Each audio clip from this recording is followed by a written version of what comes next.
What did you make of the briefing? Yeah, so we just received a briefing from the Secretary of War and the Secretary of State and our top military officials on the strikes against the narco-terrorists off the coast of Venezuela. The questions are still being answered by members, but I think the information that was provided was very helpful. It affirms what many of us have already known, and I'm going to share some thoughts with you about what was shared in there, but ultimately the big question about what authority supports all this.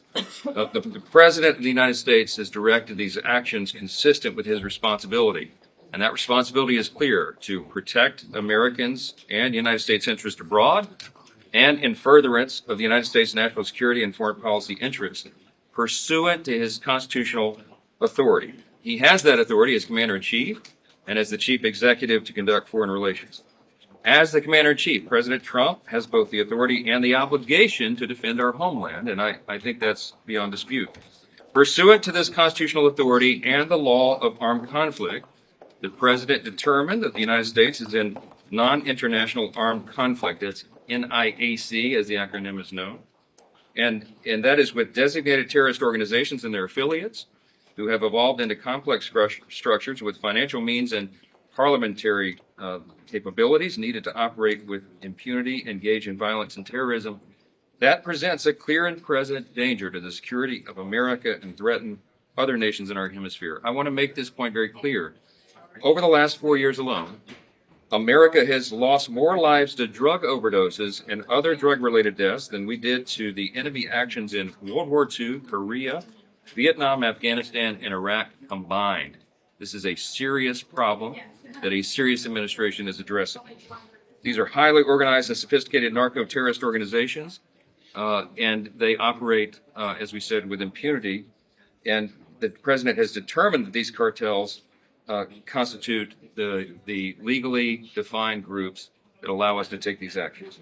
The Trump administration, by the way, has been much more forthcoming with the legal rationale behind these strikes than prior administrations. And I want to point out this one example. From 2009 to 2015, President Obama conducted over 500 drone strikes, killing over 3,700 persons, some of whom were United States citizens, and he never offered any legal justification to Congress at all.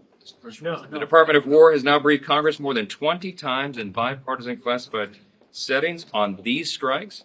Secretary Rubio and Secretary Hegseth have briefed the Gang of 8 and the Gang of 16 as well. I've been in the briefings myself. The administration has also made available multiple documents to the Hill, including the Office of Legal Counsel opinion, which has been reviewed by over 150 members. The Department of War has shown video of the September 2nd strike to the Gang of 8 and leadership of the Armed Services and Defense Appropriations Committees. They'll be made available to all members of the Armed Services Committee this week. This is exquisite intelligence that supports these actions. It is certainly appropriate. It's necessary to protect the United States and our interests. That's what was presented today. Different members have different questions. I hope and assume that all those are being answered. Thank you all for being here. You support the release of the video.